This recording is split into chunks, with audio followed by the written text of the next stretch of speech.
Só um momentinho. Amém. Louvado seja Deus. Então, mais uma vez, bom dia, meus irmãos. A paz e a graça do nosso bom Deus. Essa manhã, nós vamos estudar sobre o reino dos céus. Nós precisamos entender o que é o reino dos céus. E a pergunta é exatamente essa: como é o reino dos céus? E a palavra do Senhor nos responde lá no Evangelho de Mateus, no capítulo 13, no versículo 24, que o reino dos céus é semelhante a um homem que semeou boa semente no seu campo. Também em Mateus 13, 31, Jesus nos diz que o reino do céu é semelhante a um grão de semente de mostarda, que um homem tomou e semeou em seu campo. Cristo usa essa expressão, o reino dos céus, para designar a obra da graça ou a obra da redenção divina no coração dos homens. Então, aqui já fica essa explicação da mensageira do Senhor, no grande conflito, na página 346, que essa nomenclatura, o reino dos céus, esse termo, ele é para designar a obra da redenção no coração dos homens. Que coisa maravilhosa. E hoje nós vamos entender por que que Jesus, em seu ministério terreno, ele escolheu esse método de falar por parábolas, né? Um terço dos ensinos de Jesus foi por associação, foi usando figuras e símbolos. Somente nos evangelhos são 44 parábolas, sendo que só no evangelho de Mateus, 32 menções do reino dos céus. E em toda a Bíblia, de Gênesis a Apocalipse, há aproximadamente 122 menções sobre o reino de Deus, que é o mesmo reino dos céus. Mas a pergunta que nós precisamos compreender é: por que que Jesus falou por parábolas? O que Jesus queria atingir? Qual era o objetivo de Jesus em seu ministério terreno ao falar por parábolas? E no livro Parábolas de Jesus, a serva de Deus, ali no capítulo 1, ela traça todos os motivos pelos quais o homem Cristo escolheu esse método de falar por parábolas. E o principal motivo que fez com que Jesus usasse essa metodologia de ensino por parábolas foi porque é o ensino mais eficaz. É assim que a mensageira do Senhor classifica o ensino por parábolas, como o ensino mais eficaz. Mas por que que esse ensino é considerado o ensino mais eficaz? Porque no plano ideal de Deus, quando Jesus criou o homem, ali no Jardim do Éden, o plano de Deus era que o Jardim do Éden fosse uma sala de aula e que a natureza ao redor do Jardim do Éden fosse o livro. Afinal de contas, não existia escrita, não existiam livros, e o livro da criação deveria ser a natureza, e o Jardim do Éden a sala de aula. E o Criador seria um instrutor, o mestre que ensinaria ali os primeiros homens. Esse era o plano original de Deus. Mas nós sabemos que por causa do pecado esse plano foi extraviado. Então é justamente por isso que o método de ensino por parábolas, ele constitui o ensino mais eficaz. Quero que vocês, pelo poder do Espírito Santo, memorizem esses motivos pelos quais o Senhor designou esse ensino por parábolas. Então, é porque ele é o ensino mais eficaz. Ellen White, ainda em Parábolas de Jesus, na página 50, ela diz assim: há maravilhosas verdades na natureza. A terra, o mar e o céu estão cheios de verdades e são nossos mestres. Então, a natureza e tudo que Deus criou constitui para nós um professor, um mestre. Ela diz que a natureza proclama a sua voz. A voz de quem? A voz de Deus. E que essa natureza nos dá lições de sabedoria celestial e da verdade eterna. Ellen White aqui, ela está citando Salmos 19, versículo 1. Veja que todos os profetas, eles estão em harmonia. Todos os profetas estão falando do mesmo assunto, do plano da redenção. E todos eles, por terem a mente guiada por um só Deus, eles têm perfeita harmonia no que eles estão falando. E é exatamente isso que o Salmo 19 vai trazer para nós aqui. Eu vou só colocar a irmã Carla aqui como organizadora, porque tem pessoas pedindo para entrar, e aí eu preciso ficar voltando aqui na sala. Irmã Carla, você pode adicionar as pessoas que desejarem entrar de agora em diante, tá bom? Então, quando Ellen White diz assim, que há maravilhosas verdades que a natureza deseja nos revelar, que a terra, o mar e o céu estão cheios de verdades e que eles são nossos mestres, ela está declarando o que o salmista fala no Salmo 19, versículo 1. Um salmo muito conhecido no meio cristão, onde está escrito: os céus declaram ou proclamam, em algumas versões, a glória de Deus, e o firmamento anuncia as obras de suas mãos. Veja que coisa maravilhosa. Então, esse é o primeiro motivo pelo qual Jesus escolheu esse método do ensino por parábolas, por constituir um ensino mais eficaz. E justamente porque no seu plano original, ali no Jardim do Éden, era que aquele jardim fosse uma sala de aula aberta, de que a natureza ali ao redor do jardim fosse o livro e de que o próprio Criador fosse o nosso instrutor. No livro Educação, na página 101, ainda complementando este assunto, porque o tempo todo a palavra de Deus, seja a Bíblia, seja o dom profético, eles estão ampliando e repetindo o mesmo assunto, conforme nós somos capazes de suportar. Então, a serva de Deus diz que para aquele que aprende a interpretar os seus ensinos, toda a natureza se ilumina. Perceba que a natureza se ilumina de modo mais especial para aqueles que aprendem a interpretar os seus ensinos. E ela diz que o mundo é um compêndio e a vida é uma escola. Então, aqui, irmãos, nós vemos a verdadeira educação, a educação que está pautada nos fundamentos da fé, a educação que usa o ensino da Bíblia, que é o ensino da palavra escrita, o ensino da natureza, porque aqui nós vimos que a natureza declara, que a natureza proclama, ela tem algo a nos dizer acerca do Criador, e o ensino do cotidiano, do trabalho útil. Por isso que Ellen White diz que a vida é uma escola.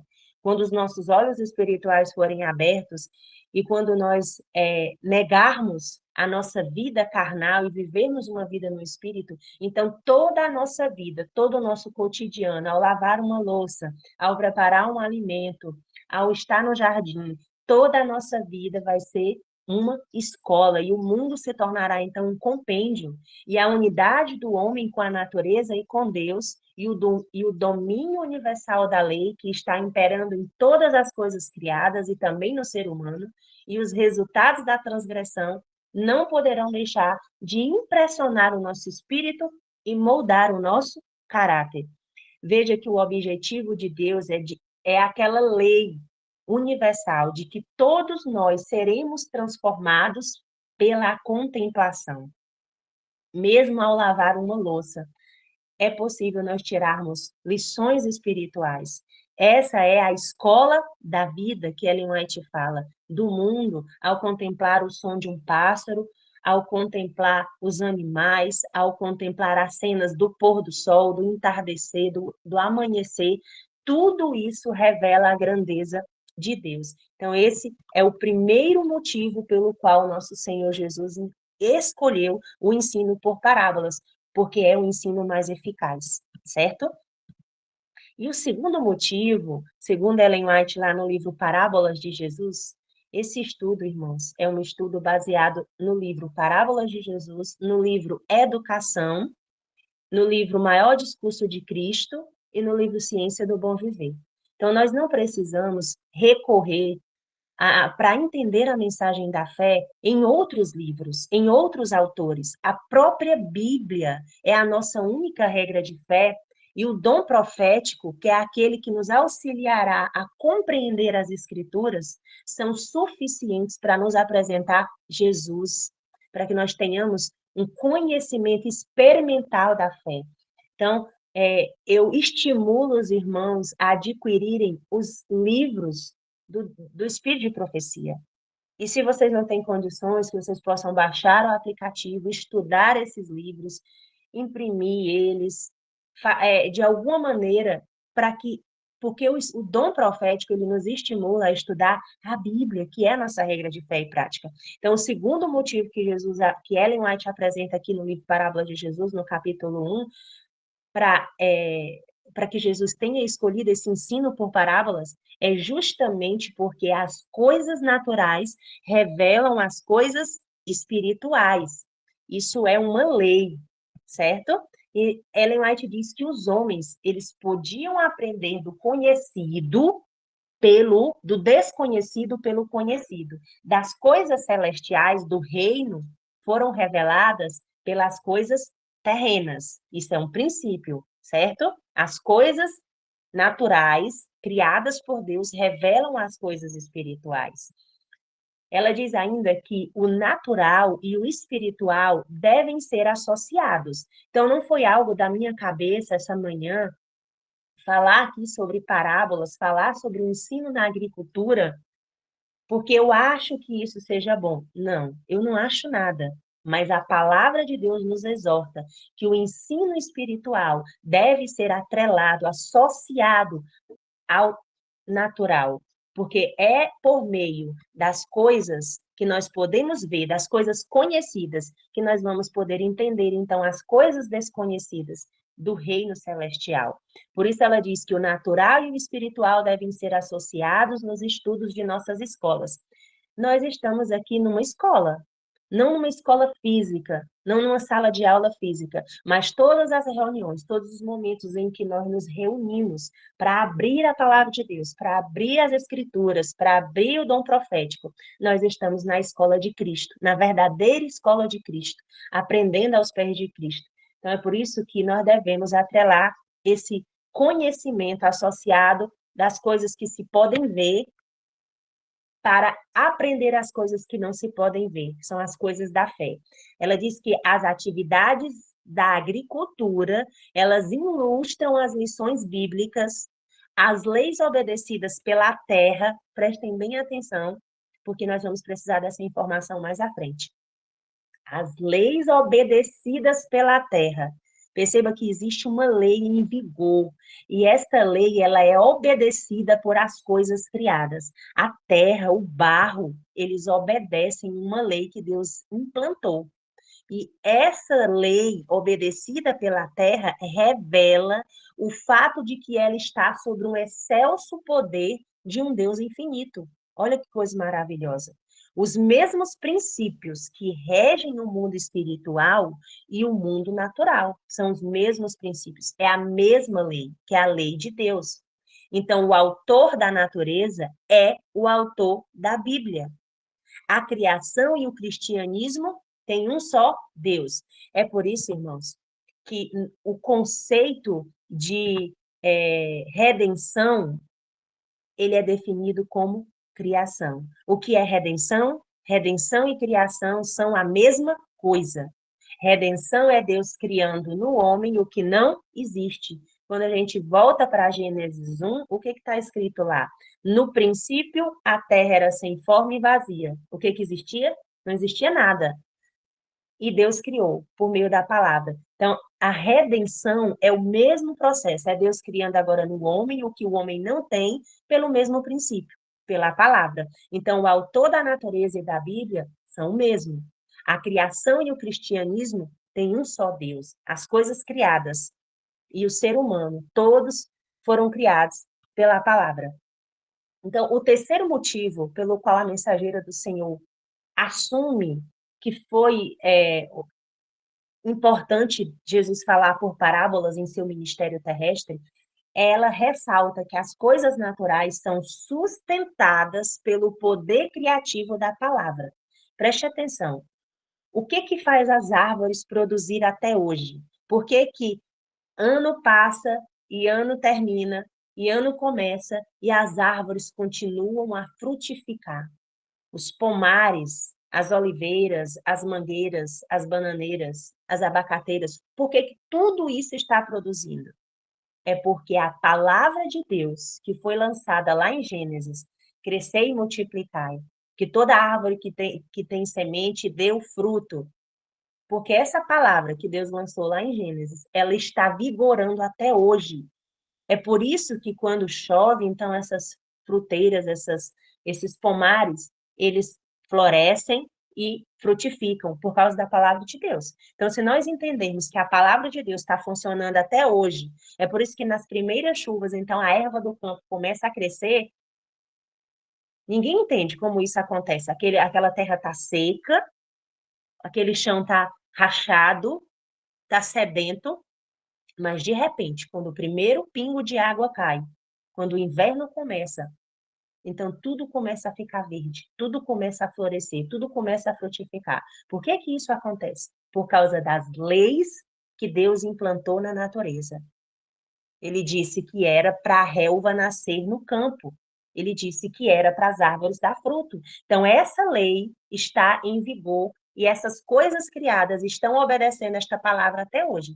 Então, o terceiro motivo pelo qual Jesus escolheu nos ensinar por parábolas é porque as coisas naturais são sustentadas pelo poder criativo da palavra, bem como as coisas espirituais. Ambos são regidos pelas mesmas leis. Isso é um conceito simples, mas de suma importância. Nós precisamos compreender isso. Veja o que Ellen White fala no livro Educação. Ela diz que o mesmo poder que mantém a natureza, ele opera também no homem. Que as mesmas grandes leis que guiam tanto as estrelas como o átomo, elas dirigem a vida humana. Que as leis que presidem a ação do coração, elas regulam o fluxo da corrente da vida no corpo, são as leis da inteligência toda poderosa, as quais presidem as funções da alma. Isso é muito profundo.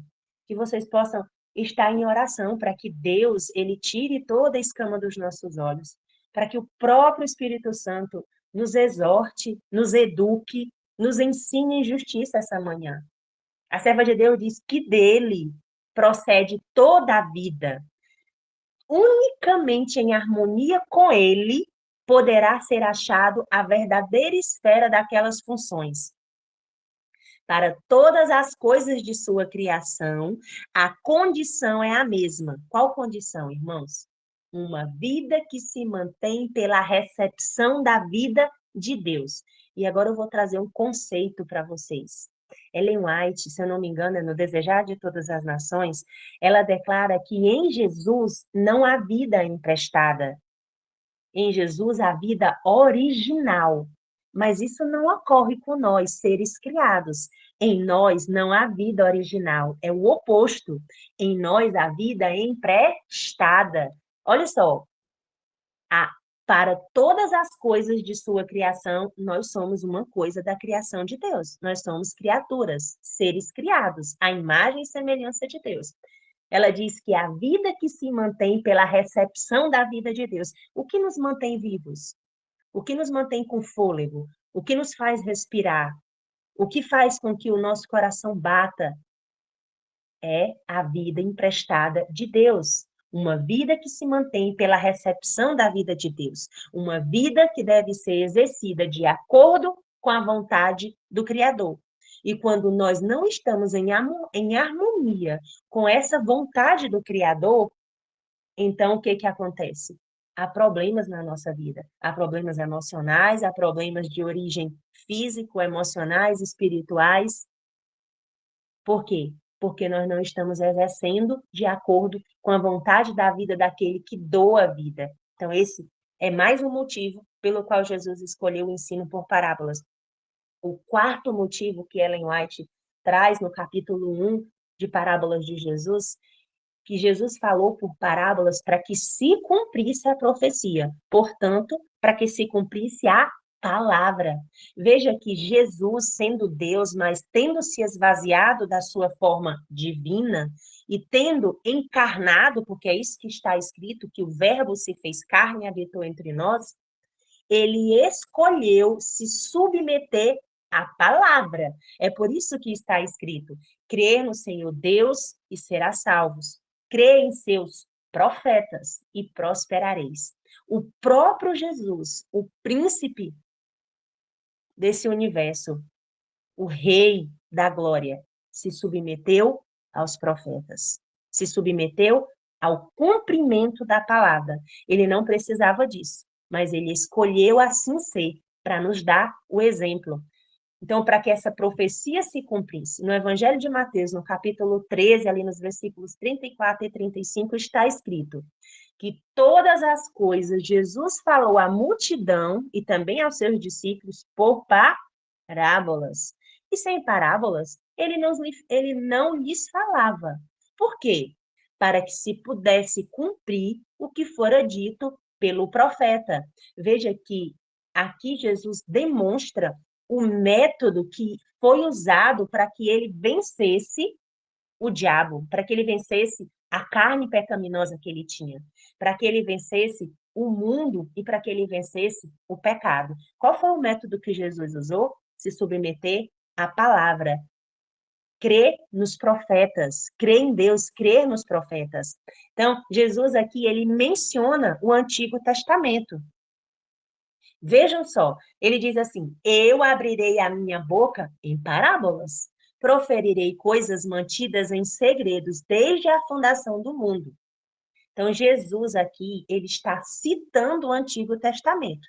Novamente, fica claro para nós que o Novo Testamento é a repetição do Antigo, porque o Evangelho eterno é a repetição e ampliação do plano da redenção o tempo todo. Eu vou repetir essas coisas para que elas entrem nas nossas mentes, para que elas fiquem fixadas, porque nós não podemos estudar só o Novo Testamento, porque nós não podemos pegar o Velho Testamento e dizer assim, isso não se aplica a nós, isso ficou para o povo do passado. Isso não é verdade. Todo o Novo Testamento ele está pautado, embasado e fundamentado no Antigo Testamento. O próprio Jesus, ele estava submetido ao Antigo Testamento e ele repete o Antigo Testamento no Novo. Ele repete e amplia, porque é isso que todos os profetas fizeram de Gênesis a Apocalipse. Eles estão repetindo e ampliando o tempo todo a mesma coisa. Então, quando Jesus aqui no Evangelho de Mateus 13, ele diz: eu abrirei a minha boca em parábolas, eu proferirei coisas mantidas em segredos desde a fundação do mundo. Na verdade, Jesus está citando a palavra de Salmo 78, versículo 2. O que o salmista já tinha declarado? Por intermédio da intervenção divina. Quem foi que deu essas palavras para o salmista? Foi Jesus. Em outra ocasião, no Antigo Testamento, pelo dom profético. Então, ele escreveu: abrirei os meus lábios para proferir parábolas e publicarei. O que seria publicado por meio das parábolas, do ensino de parábolas? Enigmas dos tempos antigos. Então, o mistério que Paulo fala que está escondido, ele será revelado por meio do ensino por parábolas.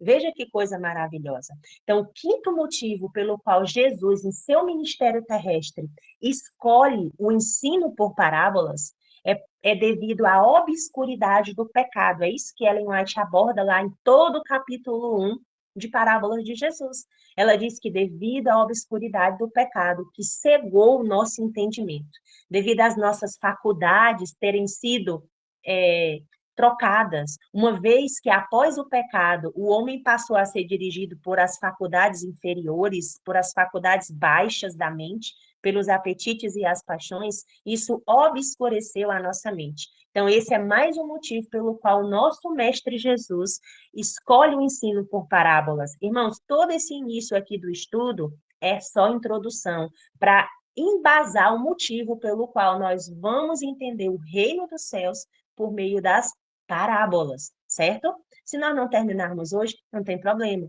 Fica para amanhã, fica para a semana que vem. O importante é que a gente compreenda por que é que Jesus nos ensina por parábolas. Em Mateus, no Evangelho de Mateus 13, diz assim: e neles se cumpre a profecia de Isaías, que diz: olha que interessante, em todo o ministério terrestre de Jesus, ele cita a palavra. Que palavra? O Antigo Testamento. Não existia Novo Testamento. Ainda seria escrito. Paulo ainda seria levantado, que é o maior de todos os apóstolos do Novo Testamento. Mas Jesus aqui, ele usa o método, eu vou repetir novamente, para que isso fique selado na nossa mente. Qual foi o método que permitiu a vitória de Cristo? Mesmo tendo ele se esvaziado da sua forma divina e assumido um corpo em carne de pecado, como Paulo declara lá em Romanos, foi citar a palavra. A vitória de Cristo estava em citar a palavra. Que palavra? A palavra dos profetas do Antigo Testamento. Nessa porção do Evangelho de Mateus, Jesus está repetindo e ampliando o Evangelho de Isaías. Ele diz assim, ó: ouvindo, ouvireis e não compreendereis, e vendo, vereis e não percebereis, porque o coração deste povo está endurecido, ou seja, a nossa mente e os seus ouvidos estão surdos para ouvir. Não sou eu que estou dizendo isso. É o profeta Isaías. É Jesus que repetiu o evangelho de Isaías. Jesus diz que eles fecharam os seus olhos para que em nenhum momento eles vejam com os seus olhos e ouçam com os seus ouvidos e compreendam com o seu coração, ou seja, com as suas faculdades superiores da mente, e se convertam e eu os cure. Então, por causa do pecado que tinha obscurecido a mente do homem, a nossa mente, pela misericórdia de um Deus tremendo que compreende a nossa necessidade, ele escolhe o ensino por parábolas para que a nossa mente possa ser desobstruída. Aqui eu trago para vocês o texto que Jesus usou em Isaías 6, versículo 9. O profeta Isaías, no Antigo Testamento, já tinha dito estas palavras. E Jesus foi que falou para ele: perceba, vai e dize a este povo: podeis ouvir constantemente, mas não haveis de compreender. Podeis ver e continuar a ver sempre, contudo jamais percebereis. Que miséria, não? Então, este foi o quinto motivo. E o sexto motivo apresentado por a mensageira do Senhor, no livro Parábolas de Jesus, ali no capítulo 1, é porque Jesus, em sua infinita misericórdia, ele desejava poupar os que não estavam preparados para ouvir toda a verdade. Veja que Jesus tem paciência conosco. Ele não age com nós como nós agimos com os nossos próximos. Ele age com paciência, misericórdia, mansidão, benignidade, longanimidade, porque ele é um Deus de longa espera. Ele tem esperado por quase 6.000 anos para que a raça humana se converta, volte a ele, se arrependa. Então, por causa de poupar os que não estavam preparados para ouvir a verdade, mas também porque ele desejava ocultar a verdade dos hipócritas, daqueles mestres da lei, dos fariseus, dos judeus, daqueles que diziam ser os mestres da lei, mas que, na verdade, não conheciam o espírito da lei, só conheciam a letra morta. Ellen White, em Testemunhos para a Igreja, volume 3, na página 426, ela diz assim: Jesus falou aos fariseus e saduceus em parábolas. Veja que todo esse estudo, ele se complementa. Todas essas passagens do Antigo Testamento, do Novo Testamento, do dom profético de Ellen White estão em perfeita harmonia, porque todos eles estão falando do mesmo assunto. Eles estão repetindo e ampliando o evangelho eterno. Então, Jesus falou aos fariseus e saduceus. Quem eram os fariseus e saduceus? Eram os mestres da lei, né? Era ali os judeus, eram facções que tinha dentro do judaísmo, do povo de Deus. Ele falou em parábolas. Por que ele falou em parábolas? Ellen White diz porque ele queria esconder a clareza da verdade sobre símbolos e figuras. Por quê? Porque estes homens, esses mestres da lei, eles fariam muito mau uso das verdades apresentadas por Jesus, certo? E eles poderiam interromper o ministério terrestre de Jesus. Então, aos seus discípulos, ele falou claramente: nós devíamos aprender o método do ensino de Cristo. Olha só o que Ellen White nos exorta essa manhã, que nós devemos aprender o método do ensino de Cristo. Que método? O método do ensino por parábolas, que é o ensino mais eficaz. Por quê? para nós cuidarmos de não ofender os ouvidos das pessoas que são apresentadas as verdades, as quais, não sendo explicada no todo, não estão de modo algum preparadas para receber. Veja só, o próprio Jesus, no Evangelho de João, no capítulo 16, no versículo 12, ele diz assim: eu ainda tenho muitas coisas a vos dizer. Jesus está falando isso para quem? Para os discípulos, nesta ocasião, mas Jesus está falando isso também para mim e para cada um de nós. Ele está dizendo que tem muitas coisas do reino da graça, que tem muitas coisas do reino dos céus, do reino de Deus para nos apresentar. Mas nós somos ainda tão pequenos espiritualmente falando. Nós somos ainda tão negligentes no estudo da palavra que nós não podemos suportar. Ele diz assim: vós não podeis suportar agora. Então, Jesus, em sua longanimidade, ele nos ensina por parábola. Ele nos ensina conforme nós podemos suportar.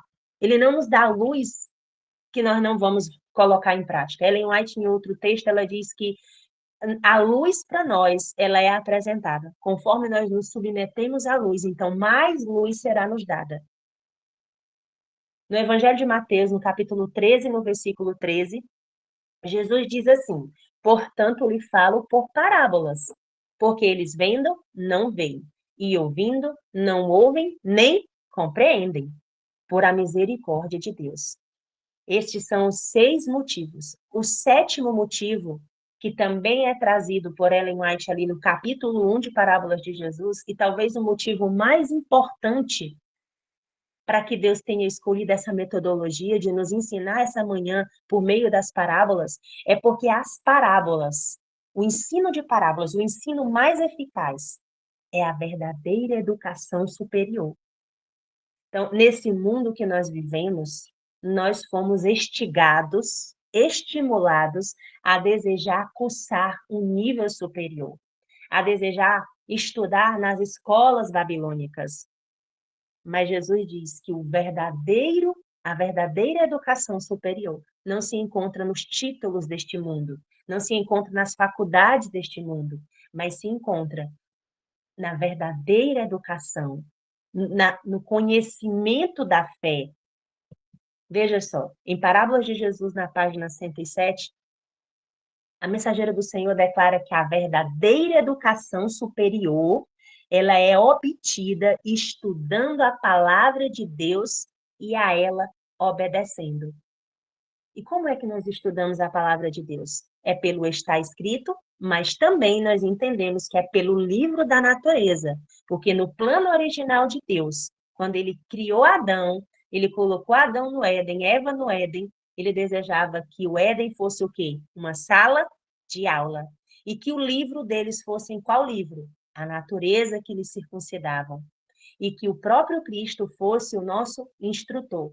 Então, o que Jesus está querendo fazer conosco agora é nos devolver para esse plano original, de modo que a natureza criada por Deus se torne novamente para nós uma sala de aula. Mas como isso será possível? Somente se nós estivermos atentos e ouvirmos a palavra de Deus. Porque se nós continuarmos e permanecermos em nossa obstinação, vivendo nas cidades, o que vai acontecer? Deus não vai poder se revelar plenamente para nós, porque o livro de Deus está no campo, o livro de Deus está na natureza e na cidade. Não será possível, assim como no campo, essa possibilidade de que Deus abra o entendimento para que a gente possa crer e entender esse ensino maravilhoso por parábolas. Em Fundamentos da Educação Cristã, Ellen White diz assim, que a verdadeira educação, ela é uma ciência grandiosa. Por isso que o nome do nosso grupo de estudos é Ciência da Fé. Ela diz que a verdadeira educação é uma ciência grandiosa, porque se baseia no temor do Senhor, que é o princípio da sabedoria. Ellen White aqui ela está citando o Antigo Testamento. Ela diz que Cristo é o nosso maior mestre e que este mundo já conheceu, e que não é do agrado do Senhor Jesus que os seus súditos, os súditos do seu reino, sobre o que nós estamos estudando esta manhã, sobre o reino dos céus. Se existe um reino, existe súditos. E quem são os candidatos a este reino? Nós, aqueles que estão se preparando para reinar no reino dos céus.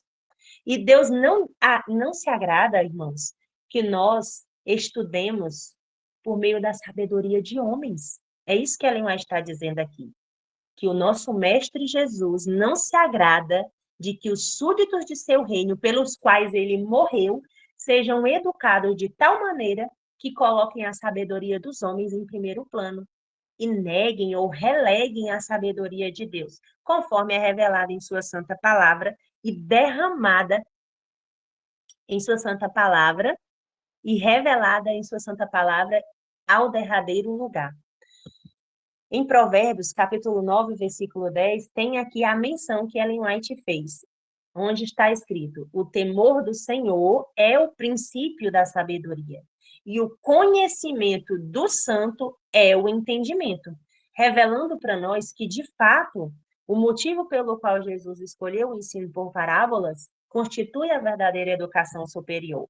E no Evangelho de Mateus, Jesus ainda nos exorta a buscar, em primeiro lugar, o reino de Deus. Sobre o que é o nosso estudo? O reino dos céus, que é o mesmo reino de Deus.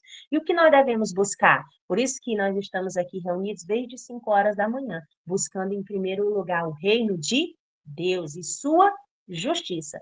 E a partir desse reino e dessa justiça que será dada pelo próprio Deus, então todas as outras coisas das quais nós precisamos e necessitamos nos serão acrescentadas pelo próprio Rei da Glória. Essa é a promessa. Então, nós vimos aqui os 7 motivos pelos quais Jesus nos ensina por parábolas. E desses ensinos por parábolas, nós precisamos entender que existem modelos dentro da Bíblia que se utiliza desse ensino de parábolas. E os modelos, os principais modelos que Jesus apresentou em seus ensinos, foi o modelo de agricultura, o modelo de parábola de casamento, parábola de construção, parábola de culinária e parábola de geografia. Mas o modelo que nós vamos nos debruçar nesse estudo, que agora que nós vamos começar o estudo, até então nós estávamos só fundamentando por que é importante o ensino por parábolas, através da Bíblia do Espírito de Profecia, nós vamos entender agora que dentro desse método de ensino mais eficaz, que é o ensino por parábolas, Jesus tem modelos. E dentro desses modelos de ensino por parábolas, nós escolhemos o modelo de agricultura, porque pessoalmente é o modelo em que Cristo mais fala ao meu coração, em que Cristo mais se revela à minha pessoa. Então, eu escolhi esse modelo de parábola de agricultura para que Deus possa nos ensinar a sua justiça agora, nesses instantes. E as parábolas de agricultura. E a gente vê aqui essa imagem de um pai com uma criancinha no meio de uma plantação de feijão. E isso é exatamente o que Jesus quer fazer conosco. Um pai e nós, as suas criancinhas pequeninas que estão em processo de aprendizagem, ele quer nos ensinar sobre o reino dos céus, sobre o reino de Deus. E por isso que ele diz assim, que quem não for como uma criancinha não poderá entrar no reino dos céus, porque nós precisamos ser humildes o suficiente, pequenos o suficiente, para entender que nós não entendemos e que o nosso Pai, que é o Mestre, vai nos ensinar por meio da natureza. Essa é a principal lição que o Senhor quer nos ensinar essa manhã. Então, aqui nós vamos entender que nesse método de ensino por parábolas, e nós escolhemos o ensino de parábolas de agricultura, existe um ciclo de agricultura. Quem aqui já vive a vida no campo, ou mesmo que não viva no campo, mas já teve a oportunidade de semear alguma semente, de plantar algo, de cuidar de uma planta, principalmente uma planta que produza alimento, vai compreender o que eu estou falando. E quem ainda não vive essa realidade, vai poder compreender também, porque o Espírito do Senhor está trabalhando nas nossas mentes.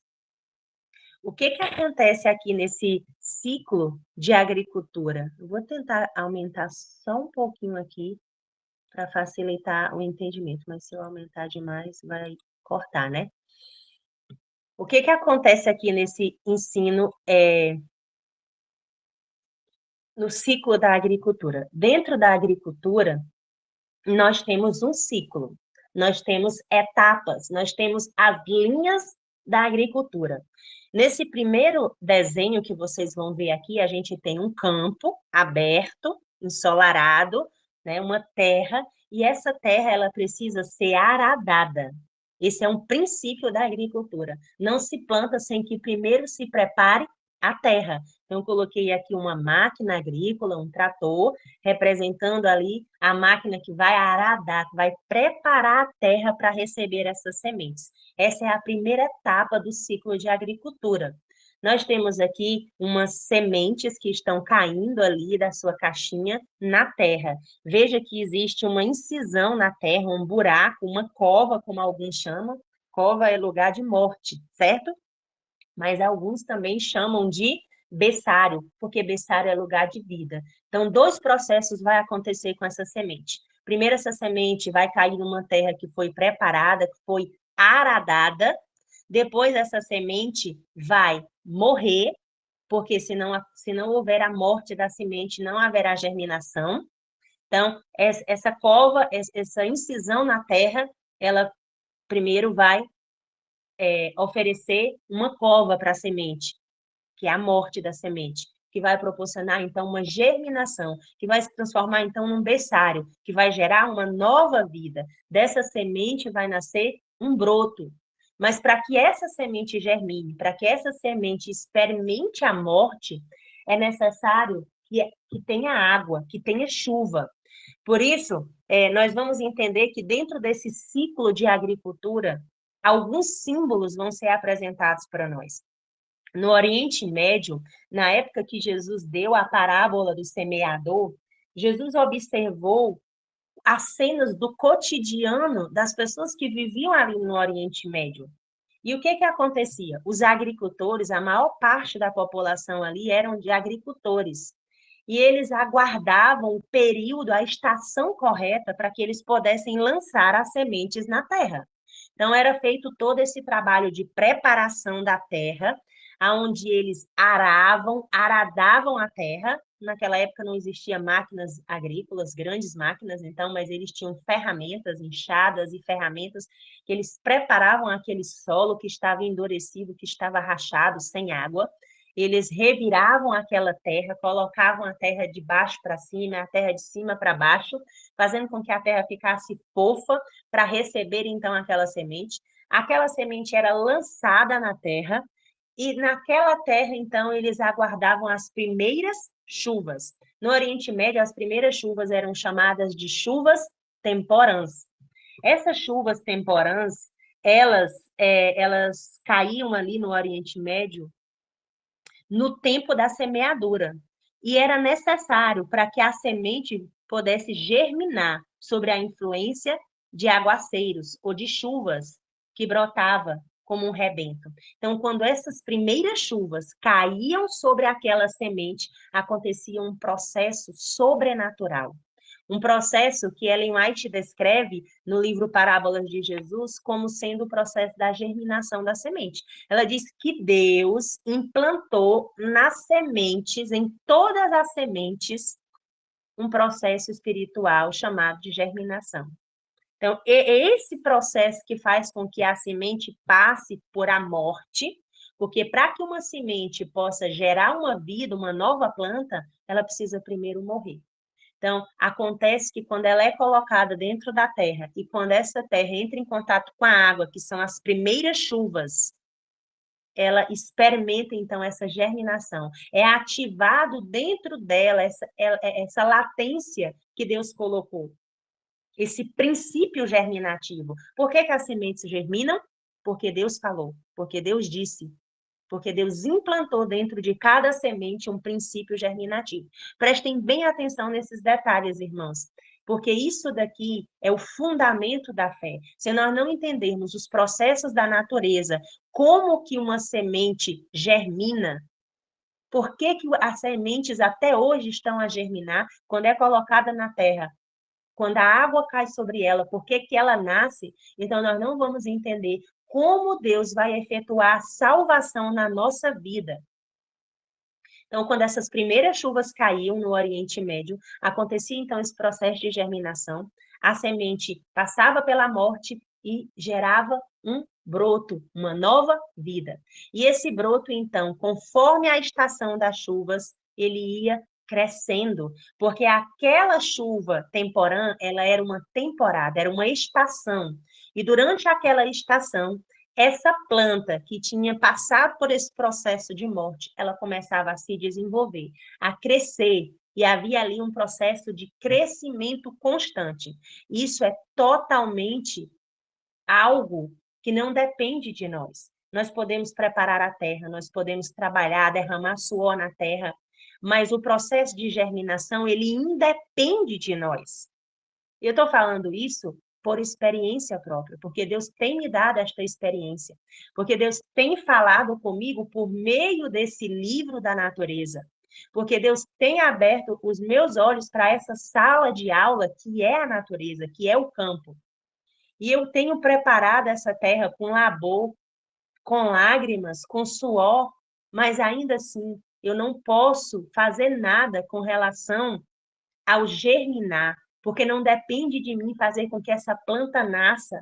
Eu simplesmente preparei a terra. Eu tirei todos os empecilhos, eu tirei todos os matos, eu tirei tudo aquilo que estava no meio da terra e eu lancei as sementes. Mas a vida não está em mim. Não está no meu querer fazer com que essa semente germine, cresça, se desenvolva. Quando a gente olha ali para aquela terra seca, árida, rachada, porque ainda não viu a chuva, a gente imagina como isso vai ser possível. E quando as primeiras chuvas caem naquele solo e molha aquela semente, então esse processo de vida que foi instaurado dentro dessa semente começa a germinar, começa a dar vida.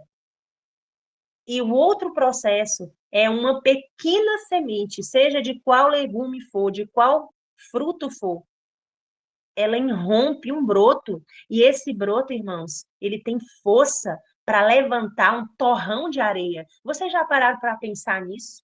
Se você chegar próximo de uma semente que acabou de germinar, é muito frágil. Se você triscar naquela folha, você quebra a folha, ela cai.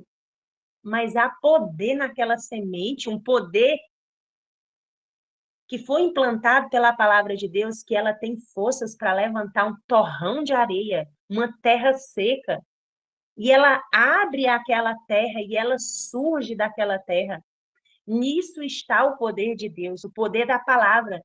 Quando chega o momento para que aquilo que Deus disse aconteça, nada pode impedir. Por isso que está escrito na palavra de Deus. Nada pode impedir de que a palavra de Deus se cumpra na nossa vida. Assim como aquela semente irrompe da terra, assim também será com a semente da palavra de Deus que cai no campo da nossa mente, do nosso coração, da nossa alma. Nada poderá impedir de que o trabalho, de que a operação do Espírito Santo se efetue na nossa vida. Então, essas primeiras chuvas eram responsáveis pela morte da semente, pela nova vida da semente, que era o processo de germinação, pelo crescimento dessa semente. Mas era necessário as segundas chuvas. No Oriente Médio, eles chamavam as segundas chuvas de chuvas serôdias. Essas chuvas serôdias, elas eram responsáveis pelo desenvolvimento pleno dessa planta. Mas não só pelo desenvolvimento, mas pelo frutificar, pelo florescer e frutificar. Essa chuva serôdia, ela caía perto do fim da estação. Era a chuva serôdia e ela servia para não só florescer, frutificar, mas para amadurecer esses frutos, para amadurecer esse grão e para preparar esses grãos para a foice. Porque, gente, isso é muito impressionante. Nós vemos aqui um ciclo de agricultura com 3 linhas bem definidas: o preparo da terra, a semente, as primeiras chuvas, as segundas chuvas e, finalmente, a ceifa. Porque aqui é dito que quando as segundas chuvas caíam e faziam com que essas plantas se desenvolvessem plenamente, faziam com que essas plantas frutificassem, florescessem e frutificassem e amadurecessem, então estava tudo preparado para a colheita. Veja aqui que nós temos um ciclo que tem começo e fim, que tem etapas. Nós estamos vendo aqui um ensino por parábolas, as linhas de agricultura, um padrão matemático que se repete em diferentes escalas. Escalabilidade que se aplica a uma pessoa, a mim individualmente, a algumas pessoas, a nós que estamos aqui neste grupo e ao mundo todo. Porque essa mesma escala, essa mesma lei que rege o ciclo da agricultura, ela rege também as leis divinas no plano da redenção. É isso que Deus quer nos ensinar essa manhã. Esse é um ensino que nos preparará para ser amadurecidos e finalmente ceifados. Tudo isso é maravilhoso, a forma como Deus nos ensina, como criancinhas. Nós precisamos ser humildes o suficientes para reconhecer que nós ainda não sabemos como convém, porque está escrito: se alguém pensa que sabe, não sabe ainda como convém. Não entende ainda como convém saber para a sua salvação. Então, nós vemos aqui nessa imagem, porque Deus quer que a gente use imagens para que a nossa mente entenda o que está acontecendo, porque nós ainda somos tardios, lentos em aprender, porque nós estamos cegos, como Jesus falou. Ele quer que a gente entenda que é necessário que nesta luta, no plano da redenção, é necessário que o homem atue. Mas como é que o homem vai atuar? Preparando a terra. Preparando essa terra, seja de modo manual, seja com as máquinas agrícolas, seja com animais, sejam com máquinas de grande porte. Nós vemos aqui 4 exemplos de preparação da terra. Desde o mais simples, com uma ferramenta de mão, ao mais sofisticado, com a máquina agrícola. Essa máquina, ela revira a terra. Ela tira tudo que está impedindo de que aquela terra receba as sementes. Esse processo deve ser feito na nossa vida. Nós devemos arar a terra do nosso coração. Nós devemos tirar todas as pedras do caminho, todos os espinhos, tudo aquilo que tem impedido de que as sementes da verdade caiam em nosso coração e produzam e deem frutos. Qual é o papel do homem aqui? O papel do homem é derramar o suor, é se empenhar e dizer: eis-me aqui, Senhor, eu faço esse trabalho. Quando nós olhamos para essas cenas da natureza, os nossos olhos espirituais são abertos para as coisas espirituais que Deus quer nos apresentar. Nós vamos lembrar que Jesus disse assim: a seara é grande, mas os trabalhadores são poucos. Orai ao Senhor da seara, para que ele envie trabalhadores para a sua obra. E todos esses versículos, eles vão começar a fazer sentido na nossa vida quando a gente entender o ciclo da agricultura, as linhas da agricultura, que tem começo e fim. Nós vamos entender, então, todo esse processo de germinação a partir dessa pequena semente, desse processo que independe de nós, um processo invisível, como que uma pequena semente de feijão ou de qualquer outra semente, ela pode passar por a morte, ela se abre, ela perde aquela pele e dela brota então folhas. E nós vamos ver todo esse crescimento, nós vamos ver todas essas etapas dentro da palavra de Deus. Porque olha só como que um brotinho rompe a terra dura, a terra seca, e uma folha tão frágil pode nascer daquele barro. Como é que pode isso acontecer? Somente por causa desse princípio germinativo que foi instaurado na planta, é que é possível essa planta levantar essa terra. Aqui no Evangelho de João, no capítulo 12, trazendo agora para as coisas espirituais, Jesus diz assim: se o grão de trigo ou qualquer outro grão caindo na terra não morrer, fica ele só. Mas, se morrer, dá muito fruto. Esse grãos, irmãos, nós precisamos compreender que é a palavra de Deus. A palavra de Deus essa manhã está sendo lançada nos terrenos do nosso coração, nos terrenos da nossa mente. Se essa palavra que cai nesse terreno não morrer, ela vai ficar só. Ela vai ficar uma letra morta. Mas se ela morrer, se ela germinar, se esse princípio germinativo instaurado por Deus dentro das sementes, tanto das sementes físicas quanto das sementes espirituais, que é a palavra de Deus, se ela morrer, ela vai dar muitos frutos. Então, todas essas lições o Senhor Deus quer nos ensinar essa manhã. Por meio do apóstolo Paulo, em 1 Coríntios 15, versos 35 a 37, está escrito: Mas alguém pode perguntar: como ressuscitam os mortos? Com que espécie de corpo eles virão? E você pode imaginar, irmã, mas esse assunto não tem nada a ver com as parábolas, tem tudo a ver. Porque qual é a nossa condição como um povo? O profeta Ezequiel declara para nós, no capítulo 37, que a casa de Israel está como um vale de ossos sequíssimos. Essa é a nossa condição. Todos nós estamos como um vale de ossos sequíssimos. E como é que nós vamos ressuscitar? Como é que esse vale de ossos sequíssimos vão ressuscitar? Com que espécie de corpo eles virão? E aí, Paulo diz assim: insensato, o que você semeia não nasce a não ser que morra. O que Jesus está querendo nos ensinar essa manhã, irmãos? Que necessário vos é nascer de novo.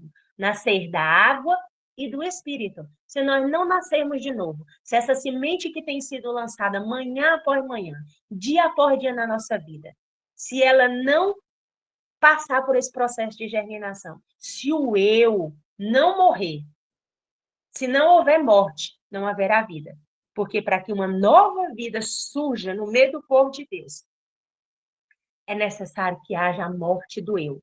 Não há como reinar dois senhores no trono do nosso viver. Ou Cristo reina, ou o nosso ego reina.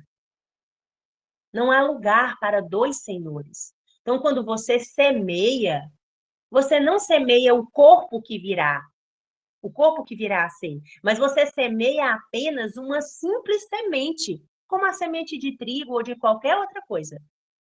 Irmãos, quando nós plantamos uma semente de feijão, o que vai vir é um pé de feijão. Não é aquela semente do jeito que ela está ali. Vai vir um pé de feijão. Então, quando a palavra é semeada no terreno do nosso coração, é necessário que essa palavra cause morte do nosso eu. É necessário que essa palavra rasgue, entre de tal maneira que ela transforme aquilo que nós temos. O que é que nós não temos? Nós não temos vida original. Nós temos vida emprestada. Então, aqui nós vemos todo esse processo de desenvolvimento de uma planta. Nós vimos as etapas todas, desde a semeadura da terra, do processo em que o homem ajuda, desde o processo da germinação, como essa semente irrompe da terra, mas nós vemos também as raízes que essa semente tem, que não podem ser raízes superficiais. É necessário que a planta que sai para fora, ela é só uma pequena amostra da planta que está para dentro. Isso é uma lição muito profunda, porque nós não podemos ter só a aparência de justiça. Aquilo que as folhas mostram não é o que está dentro. Perceba que nessa imagem aqui, bem ao meio, a gente vê pequenos brotos surgirem, romperem a terra. Mas veja o tamanho das sementes. O que realmente importa é o que está sendo feito dentro de nós, com relação à transformação do nosso caráter. Não são as folhas que estão aparentes, mas são aquilo que está dentro de nós. É preciso que haja morte. E aí, então, a gente vai ver um processo de desenvolvimento, de crescimento, onde essa planta vai começar a crescer, vai começar a florescer, vai chegar na fase adulta, não vai ser mais como uma criança. Paulo diz que quando eu era criança, eu agia como uma criança, eu andava como uma criança, eu falava como uma criança, mas agora que eu cresci, eu faço coisas de alguém que já cresceu e vai começar a produzir frutos. Veja aqui que o fruto já está maior do que a palma da mão. Nesse processo todo, irmãos, não é a planta que importa, não é a planta que vai ser colhida, são os frutos de justiça percebidos na nossa vida. No Evangelho de Marcos, no capítulo 4, os versículos 27 e 29, está escrito assim: olha que coisa impressionante. Tudo que eu falei aqui, eu não tirei da minha cabeça. Está escrito que o homem vai dormir, e quando ele se levanta, noite e dia, e a semente brota e cresce, e ele nem sabe como, porque a terra por si mesma produz o fruto. Quem é que produz o fruto? A terra. Por que a terra produz o fruto? Porque foi implantado na terra as leis de Deus. Primeiro ela produz a folha, depois a espiga e por último o grão cheio na espiga. Olha que coisa interessante. Como é que esses processos acontecem na natureza? Por causa da palavra de Deus que foi lançada há quase 6.000 anos atrás. E tudo isso continua acontecendo. Mas quando o fruto está maduro, imediatamente ele mete a foice, porque é chegada a colheita. Então, irmãos, esse princípio, esse ciclo de agricultura, ele não foi criado na minha cabeça. Ele foi originado na mente de um Deus soberano. Veja, aqui está tudo verdinho, crescendo, se desenvolvendo, florescendo, frutificando, mas aqui os campos já estão maduros. O Evangelho diz que está escrito assim: vocês pensam que ainda falta tantos meses para a ceifa, mas eu digo para vocês que os campos já estão maduros. Olha que coisa impressionante, os campos já estão maduros. E quando os campos estão maduros, brancos, porque o branco representa o caráter, aquilo que Deus vai fazer no caráter do seu povo, o que que Jesus faz? Ele diz que quando o fruto já está maduro, imediatamente ele mete a foice, porque é chegada a colheita. E aqui a gente colocou a colheita, o cesto, com os frutos da terra e uma foice nas mãos de um homem. O profeta Isaías, no capítulo 28, no versículo 13, ele pergunta assim: para quem se ensinará o conhecimento? Que conhecimento? O conhecimento da fé. E aí ele responde, né? E ele diz assim: porém, a palavra do Senhor foi para eles preceito sobre preceito, mandamento sobre mandamento, regra sobre regra, linha sobre linha. Que linha? As linhas das parábolas, as linhas de agricultura. Perceba que nesse ciclo de agricultura, nós temos aqui etapas, linhas que têm começo, meio e fim. Da mesma maneira, Jesus aqui, por meio do profeta Isaías, no Antigo Testamento, ele diz que para que nós possamos compreender a palavra do Senhor, ela foi para eles preceito sobre preceito, mandamento sobre mandamento, regra sobre regra e linha sobre linha. Nós precisamos colocar o evangelho em linhas, um pouco aqui e um pouco ali, para que eles possam ir e cair para trás e ser quebrados e lançados e capturados. Veja que essa linguagem só vai ser possível nós entendermos quando nós entendermos o Evangelho eterno em linhas. Quando essa mensagem me foi apresentada, aproximadamente no início de 2020, eu ficava, Senhor, eu preciso entender essa mensagem. Eu não entendia, mas foi necessário que eu viesse para a sala de aula, para o campo, que eu viesse para o livro de Deus, que é a natureza, e que eu começasse a produzir, plantar na terra, para que Deus pudesse comunicar para mim essa mensagem de linha sobre linha, de um pouco aqui e um pouco ali, de preceito sobre preceito, de regra sobre regra. Para quê? Para que eu fosse quebrada, para que eu fosse alcançada e para que eu fosse capturada pelo Mestre Jesus, para que o Espírito Santo pudesse me ensinar em justiça. E ao longo desses 4 anos e pouco, Jesus tem me ensinado esse evangelho. E eu louvo a Deus porque todas essas linhas de agricultura, elas ficaram muito claras na minha mente. E agora eu posso compartilhar com vocês esse pão, essa mensagem que Deus tem nos ensinado. Mas tudo isso que nós vimos até agora, nós precisamos quebrar a parábola. E o que é quebrar a parábola? quebrar a parábola. Que parábola? A parábola do reino dos céus. O que é o reino dos céus? Evangelho de Mateus 13, 24. O reino dos céus é semelhante ao quê? O reino dos céus é semelhante a um homem que semeou boa semente. É assim que está escrito. Então, nós vamos quebrar essa parábola. Quebrar a parábola é listar os símbolos que aparecem na parábola, os símbolos que se repetem na parábola e investigar o significado desses símbolos. Por exemplo, quem é o homem que semeou esse campo, que semeou essa boa semente? O que o Evangelho nos apresenta? Mateus 13, 37 diz assim: o que semeia a boa semente é o filho do homem. Veja só. E como é que o filho do homem semeou, então, essa boa semente da terra?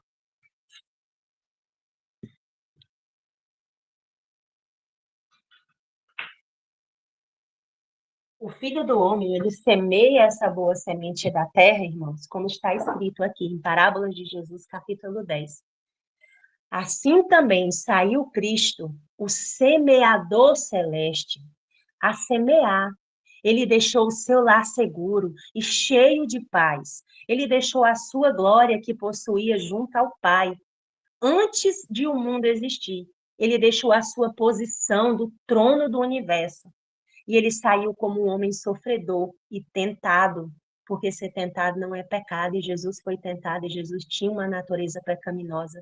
Ele saiu em solidão para semear, em lágrimas, e para regar com o próprio sangue a semente da vida. Quão profundo é a lição que Jesus quer nos ensinar essa manhã. Cristo é o semeador celeste. E ele sai a semear. Irmãos, e sabe com que é que Cristo semeou essa terra? Com lágrimas. Mas não só com lágrimas. Ele regou essa terra com seu próprio sangue, a semente da vida. Isso é a lição mais profunda que nós precisamos extrair dessa sala de aula da natureza, desse ensino por parábolas. Por isso que Ellen White diz que fazer-nos-ia muito bem meditar nas cenas do Calvário pelo menos 1 hora por dia. Quando nós entendemos que Cristo é o grande semeador de justiça, que ele sai a semear nos campos, nos corações, com lágrimas e com sangue, com gotas de sangue, a regar a terra com a semente da vida. Por quê, irmãos? Por que Jesus sai a semear a terra com as sementes da vida? Olha que promessa maravilhosa está contida no Antigo Testamento, em Levíticos 11, versículo 11. Porque a vida da carne está no sangue. Em qual sangue, irmãos? No nosso sangue? Não, queridos, no sangue de Cristo. A vida da carne está no sangue. E Jesus diz assim: e eu tenho dado a vós sobre o altar. Que altar? O altar de sacrifício. O Senhor tem nos dado sobre o altar dos céus, sobre o Santo do Santo. Ele tem apresentado de dia e de noite a minha vida perante o Senhor. Irmãos, isso me enche de tanta esperança, saber que a minha vida, que é vida emprestada, está nos méritos do sangue de Jesus Cristo e que ele tem dado sobre o altar e que ele tem oferecido de dia e de noite. Ele tem dito: Pai, está aqui o meu sangue para fazer expiação pelas almas que ouvem essa mensagem, que acreditam nessa mensagem, pois este é o sangue que faz expiação pela alma. Irmãos, quando nós compreendermos os ensinos por parábolas, nunca mais a Bíblia será a mesma. Nunca mais nós leremos, seja o Antigo ou o Novo Testamento, da mesma forma. Será como uma carta escrita com o sangue de Jesus, falando especialmente, individualmente para cada um de nós. Paulo diz que sem derramamento de sangue não há remissão.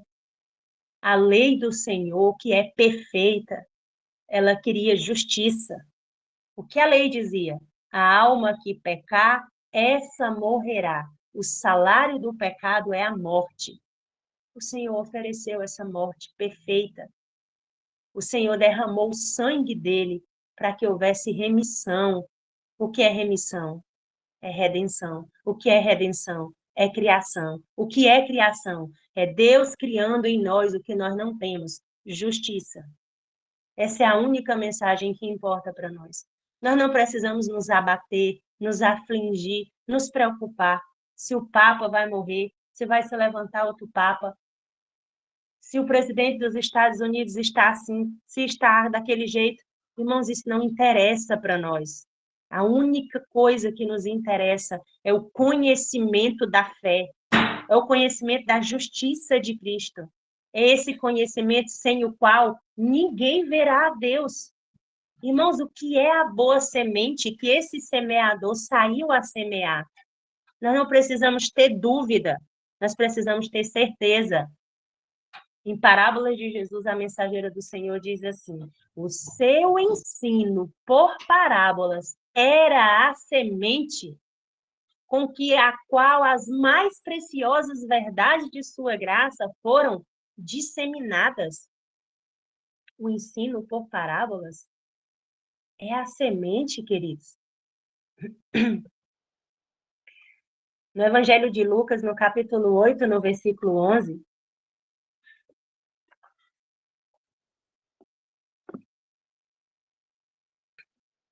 está escrito: ora, a parábola é esta: a semente é a palavra de Deus.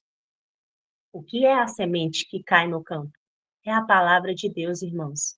A palavra de Deus é a semente. Da semente natural que é lançada na terra, Cristo deseja dirigir-nos o seu espírito para a semente do evangelho. Da semente natural que é lançada na terra quando nós estamos vivendo no campo, quando nós estamos com os nossos olhos espirituais abertos, plantando, cultivando o nosso próprio alimento.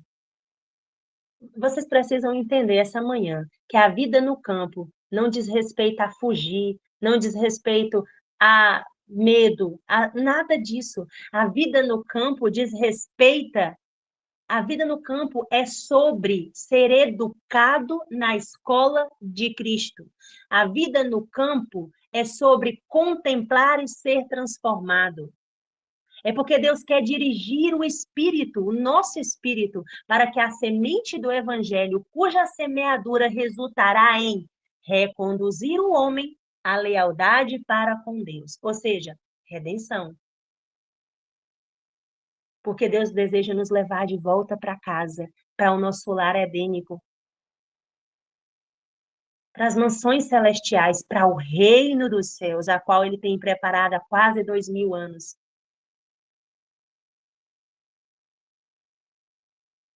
Que o Espírito do Senhor possa abrir a nossa mente, que Ele complete essa mensagem na nossa mente, que Ele possa dizer aquilo que os lábios humanos não é capaz de explicar. As mesmas leis que regem o semear da semente. Que leis? A lei que germina a morte do eu, a morte da semente que brota, que germina, que dá vida, que dá crescimento, que florifica, que dá flores, que dá frutos, que amadurece. Essas leis, elas regem o semear das sementes da verdade. Nós precisamos compreender que todas essas palavras, essas sementes do evangelho, do verdadeiro evangelho, do conhecimento de Cristo, que está caindo no campo dos nossos corações pedrificados, endurecidos, vai fazer efeito, irmãos. Não é porque eu estou dizendo, é porque está escrito. É porque Deus disse que as mesmas leis que produzem vida na semente natural, produz vida na semente espiritual. Esse é o ensino de justiça. Jesus é a semente. A boa semente, irmãos, também são os filhos do reino. Veja que lá no princípio, quando eu estava explicando o modelo de agricultura, quando eu estava explicando as etapas de agricultura, Ali, eu disse que poderia ser aplicado para uma pessoa, para várias pessoas e para o mundo todo. Esse é o princípio da escalabilidade. Então, essa semente é Cristo, essa semente é a palavra, porque Cristo é a própria palavra, mas essa semente também são os filhos do reino. Como assim? Como essa semente pode ser os filhos do reino? Ellen White explica em Parábolas de Jesus. Igualmente, os seus servos, que servos? Os servos que estão se candidatando para o reino dos céus. Eles precisam sair para semear. Lembra que Jesus disse que a seara é grande, os trabalhadores são pouco? Ele diz assim, ó, quando Abraão foi chamado para tornar-se semeador das sementes da verdade, nós também estamos sendo chamados para semear as sementes da verdade. Foi-lhe ordenada a Abraão, sai da tua terra, sai do meio da tua parentela e vai para a casa de teu pai, sai da casa de teu pai, para a terra que eu te mostrarei. Jesus está nos convocando a sair do meio de tudo aquilo que tem nos impedido de ser semeadores da semente da verdade. Abra bem os ouvidos. Irmã, você está mandando eu deixar minha família para trás? Eu? Quem sou eu para mandar você fazer alguma coisa? Deus está dizendo. Seus servos precisam sair para semear. Quando Abraão foi chamado para tornar-se, quando ele ainda era Abrão, e Deus queria transformar ele em Abraão, o pai da fé, Jesus disse o quê? Sai da tua terra, sai do teu conforto, sai daquele lugar em que você está confortável, sai do meio da tua parentela, sai da casa de teu pai e vai para a terra que eu te mostrarei. Em 2020, quando eu entendi a mensagem de vida no campo, eu não sabia para onde eu ia, mas eu sabia que o Senhor me mostraria uma terra, porque eu entendi que o Senhor estava falando comigo, porque Abraão já está no pó da terra. Abraão está esperando a ressurreição, não é isso? A primeira ressurreição. Mas eu estou viva, e o Senhor estava me convocando, o Senhor estava me dirigindo, e o Senhor tem me dirigido. O Senhor tem me mostrado uma terra que eu não conhecia. O Senhor tem permitido que, de alguma maneira, eu também semeie as sementes da verdade. Abraão saiu sem saber para onde ia. Assim também Paulo, quando recebeu a ordem, queridos, a palavra de Deus não é uma simples palavra, é uma ordenança, é uma ordem divina. Quando Jesus diz assim, sai da tua terra, do meio da tua parentela, ele não está te pedindo para fazer algo que você não tem forças para fazer. Ele está jurando para você que você vai sair. Eu tinha dependência emocional da minha mãe, eu precisava da minha mãe para me ajudar a criar os meus filhos. Eu dizia, Senhor, como eu vou sair do meio da minha parentela? E o Senhor disse, eu te mostrarei, eu te guiarei, eu serei o teu chão, os teus pés, a tua estrada. E o Senhor tem feito isso na minha vida. O Senhor tem me ensinado a viver somente da dependência da palavra, de toda palavra que sai da boca de Deus. Paulo também foi chamado por uma ordem divina. Como alguém pode recusar um convite divino, uma ordem de um rei soberano? Enquanto Paulo orava no templo em Jerusalém, Jesus diz assim: vai, porque eu hei de te enviar aos gentios de longe. Assim, queridos, assim como foi para Abraão e para Paulo, será para todos os que são chamados para unir-se a Cristo. Jesus não nos está chamando para fazer parte de uma igreja de paredes. Jesus está nos chamando para fazer parte do corpo de Cristo. Vasos que carregam a coisa mais preciosa, as sementes da verdade. Todos os que são chamados para unir-se a Cristo precisam deixar tudo, tudo para trás. a glória desse mundo, o reconhecimento, a fama, a família, tudo que tem impedido de que Cristo em nós seja formado em nós de fato. Velhas relações precisam ser cortadas, planos de vida abandonados, esperanças terreais renunciadas. Ah, irmãos, o evangelho eterno é um evangelho de renúncia. Aquele que quiser vir após mim, negue-se a si mesmo, tome a sua cruz e siga-me. Eu precisei deixar a minha formação babilônica para trás. Eu precisei deixar o meu emprego para trás, a minha sabedoria humana para trás, os meus títulos para trás, 10 anos de formação acadêmica para trás, toda uma vida de formação, de ensinos babilônicos para trás. Eu precisei deixar uma casa para trás, um carro para trás, uma família. Eu não compreendia como Deus me pedia para fazer tal coisa, mas se Ele estava me ordenando, eu acreditei, irmãos. Pela misericórdia de Deus, eu acreditei que Deus podia me guiar. Não foi fácil, não será fácil. Jesus disse que será com trabalho e lágrimas, na solidão, por sacrifício. Deve a semente ser lançada. Eu chorava e eu dizia: Senhor, o Senhor me tirou do conforto do meu lar, do conforto do meu salário, do conforto do meu carro, para me trazer para um lugar, Senhor, onde eu tenho sofrido. E o Senhor dizia assim: Jesus saiu do conforto do céu, do conforto do trono. Jesus deixou a adoração dos anjos. Jesus deixou o céu. Será que você não pode deixar alguma coisa para trás por esse reino? Irmãos, Jesus está nos fazendo um convite para carregar o vitupério da cruz com ele.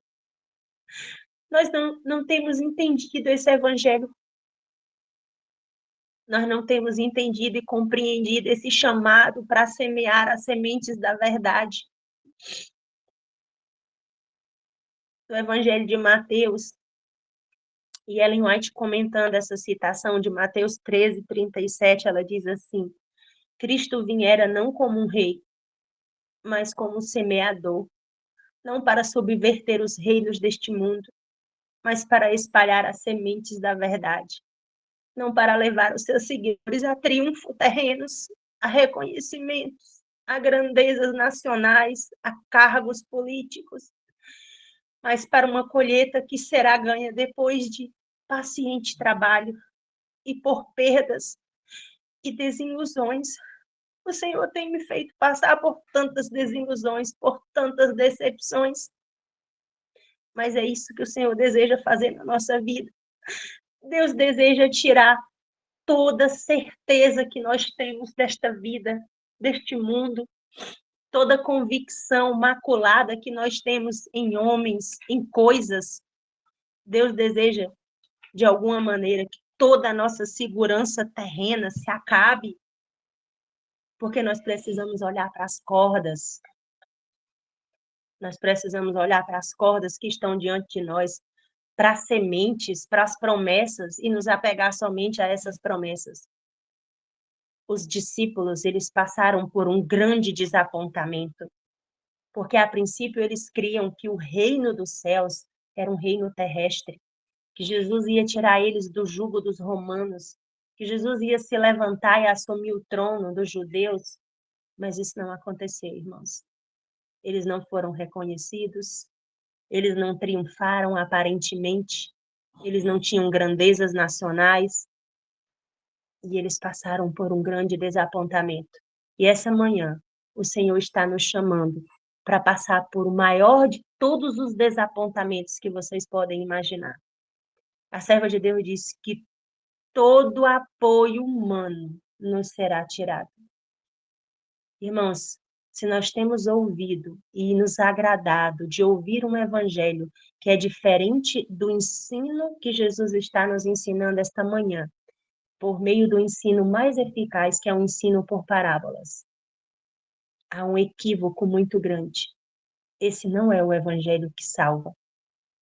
Esse não é o evangelho que corta, que faz incisão em nossas mentes, em nosso caráter, para nos purificar, para nos quebrar, para nos lavar, para nos remir.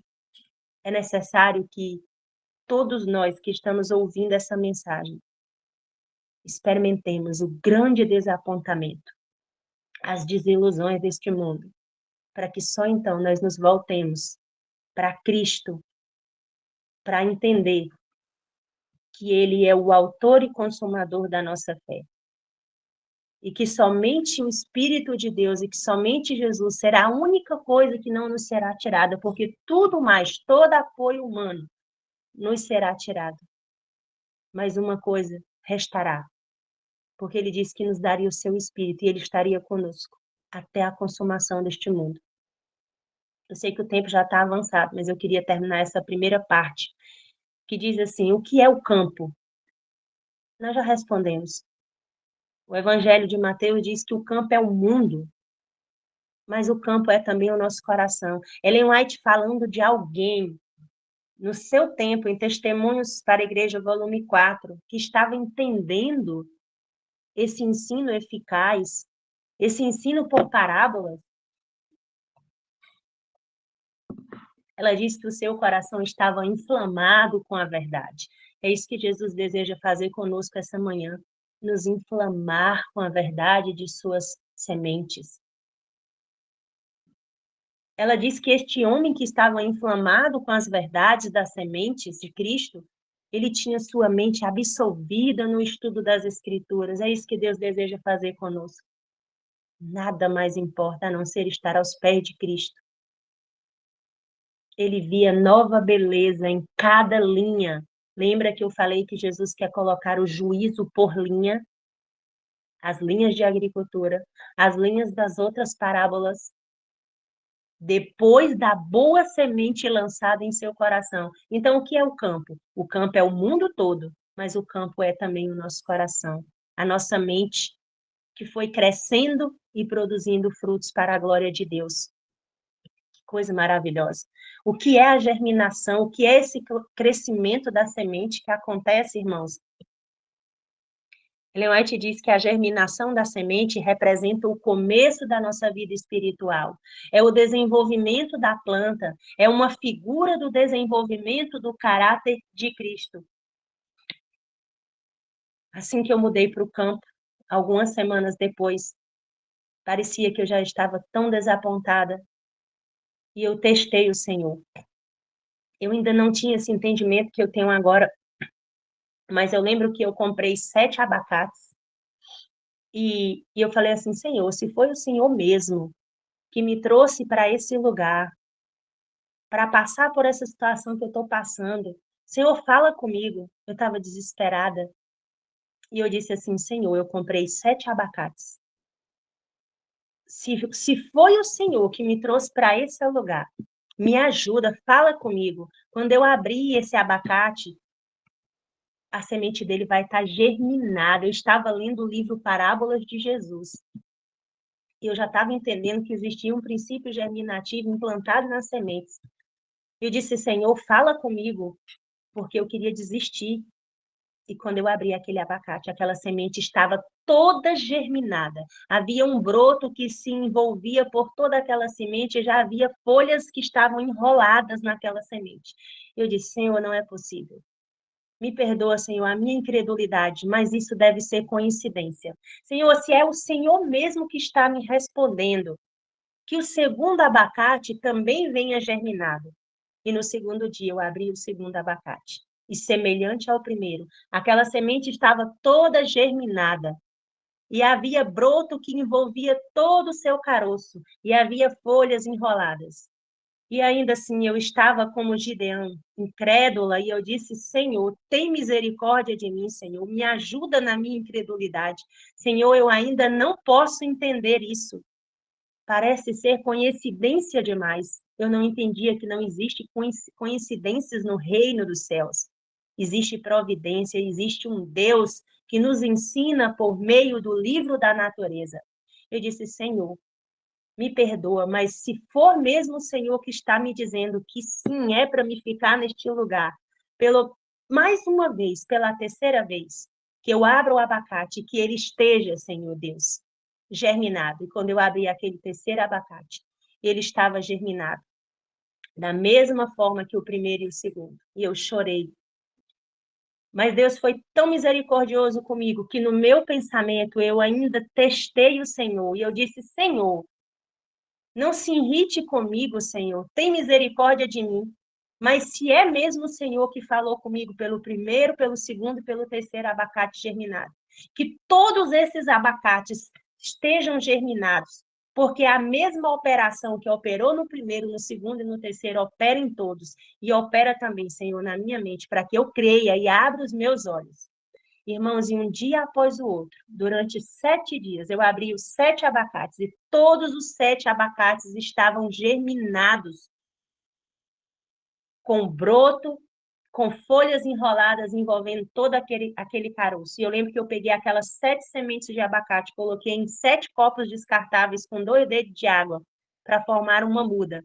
E ali eu tive a certeza que não importasse o que acontecesse comigo, o Senhor estaria comigo. E era o Senhor que estava me guiando por aqueles caminhos tortuosos, porque era necessário que assim acontecesse, para que o meu caráter, para que o meu ego, para que a minha dependência, tudo aquilo se firmasse em Cristo, para que Cristo fosse formado na minha vida. E todos os dias eu olhava para aqueles 7 caroços de sementes germinadas e as folhas começaram a se abrir. E todos os dias Deus dizia assim: eu sou contigo. Eu te sustento com a herança do teu pai Jacó. E desde então, Senhor Deus nunca mais parou de falar comigo por meio da natureza. Todas as coisas, todas as operações, os pássaros, as árvores, o céu, o pôr do céu, eu registrava tudo aquilo na parede da minha mente e eu sabia, Senhor, o Senhor é comigo. O Senhor está falando comigo, o Senhor está se revelando para mim por meio das coisas criadas. E é isso que tem me sustentado e é isso que tem me amparado. O profeta Isaías, no capítulo 61, no versículo 11, ele diz assim: porque assim como a terra faz brotar a planta e o jardim faz germinar a semente, assim o soberano Senhor fará nascer a justiça e o louvor diante de todas as nações. Isso é uma promessa maravilhosa. Senhor, eu reconheço que eu não tenho justiça. Eu reconheço que eu sou destituída de justiça, de vida, que eu não tenho vida, que minha vida é emprestada. Mas o Senhor Deus é quem faz nascer a justiça e o louvor.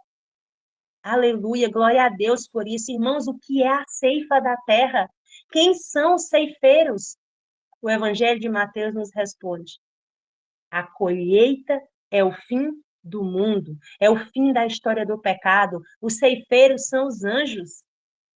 Em Apocalipse 14, versículo 14 e 16 está escrito: João disse: eu olhei em visão e vi nuvens brancas, assentadas sobre a nuvem, um semelhante ao Filho do Homem, tendo sobre a sua cabeça uma coroa de ouro e sobre as suas mãos uma foice afiada. Vejam, irmãos, o símbolo da agricultura, o grande ceifeiro com uma foice afiada em suas mãos. E o anjo dizia: lança a tua foice e ceifa, porque chegou a tua hora de ceifar, porque a colheita da terra já está madura. E aquele que estava sentado sobre a nuvem, o filho do homem, lançou a sua foice, o grande agricultor, sobre a terra. E a terra foi ceifada. Eu não consigo descrever para vocês quão grande é o poder de Deus, como Deus opera e tem falado para mim. Irmãos, essa ceifa é uma ceifa espiritual. Jesus está ceifando já a terra, os caráteres que já têm amadurecido a imagem de Cristo. Aquela mensagem que nós repetimos, Cristo em nós, esperança da glória. A formação de Cristo em nós. Pessoas já têm sido, irmãos, seladas na justiça de Cristo. Pessoas que têm tido as suas mentes convictas dessa vitória em Cristo por meio da palavra, por meio dessa semente da verdade. Isso está acontecendo mesmo. Novamente ele disse: com que compararemos o reino de Deus? Que parábola usaremos para descrevê-lo? Jesus responde: o reino dos céus é como um grão de mostarda, que é a menor de todas as sementes que são plantadas na terra. No entanto, uma vez que essa semente é plantada, ela cresce e se torna uma das maiores plantas, com ramos tão grandes que as aves do céu podem abrigar-se em sua sombra. Irmãos, o Senhor Deus quer nos ensinar, por meio dessa parábola da semente de mostarda, que ainda que nós sejamos a menor de todas as criaturas, que ainda que a nossa fé seja tão pequena como era essa semente, a vida que o Senhor deseja produzir em nós, a justiça que o Senhor deseja produzir em nós, pode se tornar uma grande árvore de justiça. É isso que Deus quer nos ensinar essa manhã. Ele diz que por causa da nossa incredulidade, pois na verdade eu vos digo que se vós tiverdes a fé como um grão de semente de mostarda, direis a esta montanha: remova-se daqui para aquele lugar, e será removida, e nada será impossível para vós. O Senhor, essa manhã, Ele está nos exortando, nos prometendo, nos jurando que todas as montanhas intransponíveis, todos os problemas, todas as dificuldades que nós visualizamos agora, na nossa casa, no nosso lar, na vida dos nossos filhos, dos nossos casamentos, tudo isso para o Senhor pode ser removido somente pela fé, pela uma fé que se apega às promessas de Deus. Ele diz: nada será impossível para o que crê, se tão somente a nossa fé for semelhante a uma semente de grão de mostarda. Assim será a ressurreição dos mortos. O corpo que é semeado é perecível e ressuscita imperecível. É semeado em desonra. Nós não estamos sendo honrados pelo mundo, reconhecidos. É em desonra que essa semeadura está acontecendo, irmãos. Mas seremos ressuscitados em glória. Eu não estou falando aqui de uma ressurreição física, eu estou falando de uma ressurreição espiritual que nós estamos prestes a contemplar pelos olhos da fé. Nós estamos falando aqui que é semeado em, que o que é semeado em fraqueza será ressuscitado em poder, que o que é semeado em um corpo natural será ressuscitado em um corpo espiritual. Se há um corpo natural, há também um corpo espiritual. Paulo nos diz isso, que os nossos ouvidos se abram, que os nossos olhos se abram. Quem semeia para a sua carne, colhe em carne, colherá destruição, mas quem semeia para o Espírito, do Espírito colherá a vida eterna. Que Deus tenha misericórdia de nós, irmãos. Vamos ficar de joelhos pelo tempo e orar ao nosso Deus, para que todas essas sementes sejam enxertadas na videira, que é Cristo, para que nós possamos, de fato, compreender essa mensagem. Eu vou me colocar aqui de joelhos. Se ajoelha aqui comigo, filho. Vamos orar.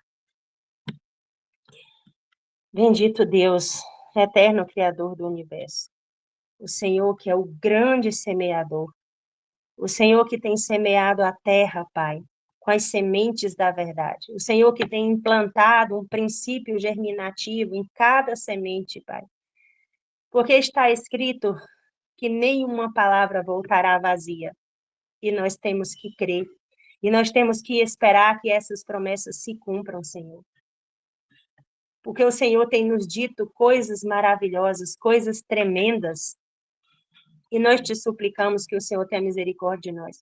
Que o Senhor nos ajude, que o Senhor abra bem os nossos olhos espirituais para que nós possamos crer, para que o Senhor possa produzir justiça na nossa vida, santidade, pureza, perfeição, para que o Senhor possa produzir, Pai, arrependimento, porque até o arrependimento é o Senhor quem produz em nós, para que o Senhor possa produzir humildade, quebrantamento, perdão, para que o Senhor crie em nós o que não existe, porque em nós não há vida original, há vida emprestada, mas em Ti há vida original. E o Senhor deseja nos oferecer vida original, o Senhor deseja nos dar essa vida, soprar sobre este vale de ossos secos o Teu Espírito, Senhor. Pai, eu creio, Senhor Deus, que o Senhor tem feito um trabalho invisível na nossa vida, Senhor. Que o Senhor tem atado o Teu povo, Pai. Que o Senhor tem selado a mente do Teu povo. Que aos poucos o Senhor tem nos concedido as parábolas, as sementes, conforme nós somos capazes de suportar, Senhor. Muito obrigada por isso, Senhor. Muito obrigada porque nós podemos contemplar com os olhos da fé, Pai, a herança do reino dos céus. Muito obrigada por nos fazer súditos deste teu reino, porque o Senhor nos tirou, nos livrou, Pai, da escravidão, da carne, do pecado. O Senhor nos libertou, Pai. E o Senhor nos fez servos. E o Senhor nos fez filhos. E o Senhor nos fez súditos. Porque o Senhor tem nos dado a tua palavra, Pai, porque ela tem sido o nosso alimento de dia e de noite, Senhor Jesus. Obrigada, Senhor, por tudo.